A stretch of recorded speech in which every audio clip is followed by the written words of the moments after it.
Good afternoon. Ano po ano nyo? Ano po yung samahan ninyo? Born again Christian. Mga born again. Pwede magtanong sa inyo? Pwede po magtanong sa inyo. Kasi mga Katoliko ba kayo? Lahat kayo Katoliko?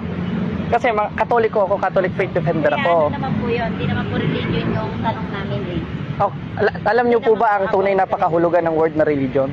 Magtatanong lang kami kasi kung tunay na Kristiyano kayo, hindi lang pwede mangangaral kayo sa amin. Dapat magtatanong rin kami sa inyo. Paunlakan nyo yung tanong namin. Dahil nasa 3:15 ng 1 Peter yun, dapat ready kayo sa answer. Kaya kami magtatanong. O di ba? Mga Katoliko kayo. Ay mga Katoliko itong mga ito. Katoliko naman kami kuya before. Hindi namin tinatanong. Ngayon Katoliko ka dati. Opo. Anong ibig sabihin ng latria? Alam niyo po ba o hindi? Hindi naman po kasi kailangan yung mga Latin-Latin. Hindi nga, hindi ko ano nga po kahulugan ng latria kung tunay na Katoliko kayo? Nasa doktrina ng simbahan 'yan. Eh di nagsisinungaling. O di ba? Nagsisinungaling. Sabi niya Katoliko siya. Tinanong ko sa doktrina ng simbahan anong kahulugan ng latria? Hindi niya alam. Hindi po kami nakikipagtalo. Hindi kami nakikipagtalo, nagtatanong kami. Nag-interview lang naman po kami. You have no authority to interview. Wala ba kayong miyembro? Oh, kita nyo Katoliko dinadali ninyo? Oh.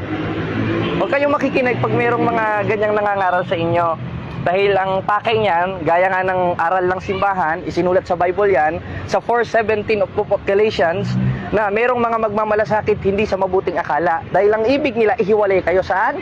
Kung ano tayo ngayon, Katoliko kayo, di ba? Yun ang ibig ni Satanas. Dahil si Satanas, galit siya sa banal eh. Galit siya sa simbahan, galit siya kay Kristo. Dahil isa lang naman ang itinayo ni Kristong simbahan, ang simbahang Katoliko. Ang pangako ni Kristo sa simbahan, sa 16:18 ng Mateo, hindi pananaigan ng Hades.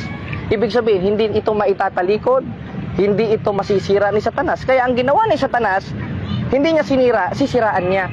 At kung hindi niya sisiraan, uubusin yung laman ng simbahan na hindi masira ni Satanas, na itinayo ni Kristo. Kaya yan ang pakay nila. Mangingiti-ngiti sila, di ba? Interview, paano daw maging successful sa buhay, etc. Tapos after nyan, kukunin ang inyong mga pangalan, kukunin ang inyong Facebook, bibigyan kayong pamphlet para papuntahin sa kanilang simbahan. For what purposes? Di ba? Sasabihin nila, hindi daw pang relihiyon. Ba't nyo aakayin sa simbahan ninyo na konsiderado ayon sa Konstitusyon ng Pilipinas, nasa batas yan ha, pagkaka-rehisto rin sa Security and Exchange Commission, naka-registered as religion. Kala ko ba hindi kailangan? Ba't ipinangangaral nyo sa mga tao?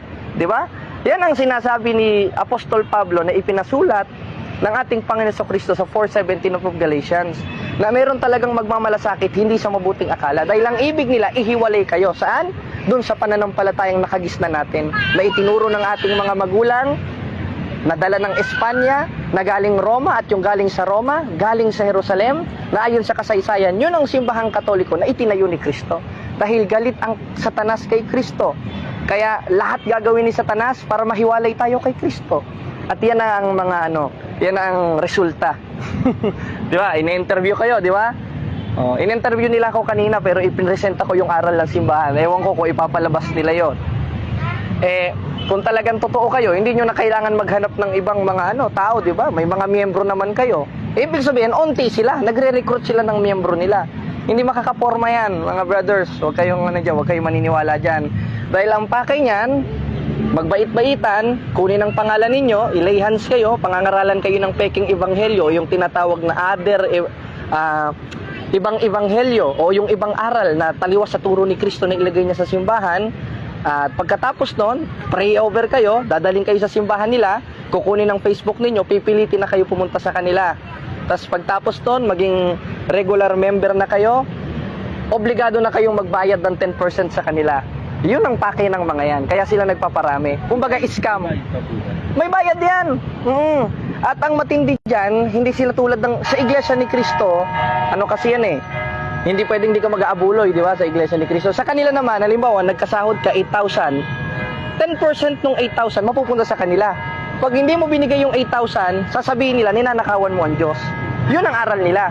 Kaya ang ginagawa nila, kumukuha sila ng maraming mga members. Dahil pag maraming members, mas maraming pera, mas maraming income, mas maraming mabre-brainwash. Ang pakay nila mga Katolikong walang alam. Pero pag may mga alam na Katoliko, sa aral ng simbahan, sa Biblia, sa argumentation, tinan mo, tumatakbo. Parang mga demonyong nakakita ng santo. Di ba? Nagpupulasan na.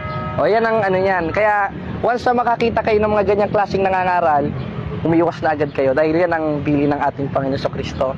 Saan natin mababasa yon?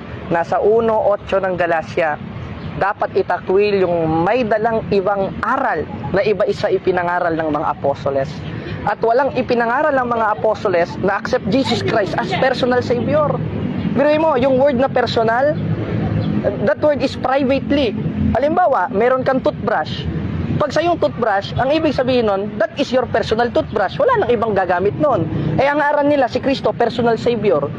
Ibig sabihin, sila lang yung may karapatang iligtas ni Kristo. Sa kanila lang si Kristo kasi personal nila. Wala na tayong karapatan. O, di ba? Kaya dyan pa lang, halimbawa, this is my personal brief. May brief ka, brother. O pag sinabing personal brief, hindi mo pwedeng ipahiram kahit kani-kanino yon. Dahil sa'yo yun eh. Ganun yung aral nila kay Kristo, personal Savior daw. Samantalang wala kang mababasa sa Biblia na si Kristo, personal Savior. Christ is Savior but not a personal Savior. Christ is Savior of all mankind. Not only a personal, anong kala nila kay Kristo? Toothbrush na ipe-personal lang nila at nasa born again Christian pa. Tandaan ninyo, ang tunay na born again ang simbahang Katoliko.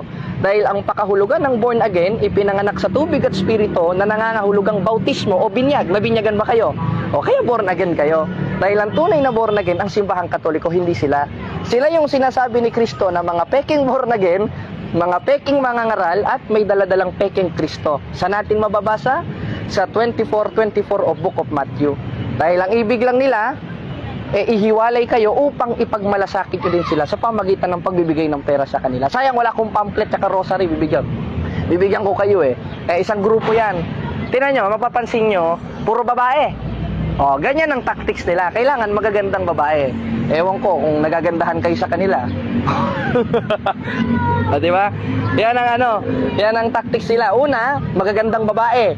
Pangalawa, mababait. Pangatlo, palangiti. Dahil ikaw nga naman, magsama ka ng King Kong, hindi ka makikinig, di ba? Yan ang nila, yan ang purposes nila. Talagang tugman-tugma sa sinasabi sa nagmamalasakit sa hindi mabuting akala. Kaya ang babait nila dahil nanghihikayat sila makapunta sa kanila para 10% ng sweldo ninyo, 10% ng baon ninyo, mapunta sa kanila. Pero pera lang. Kumbaga,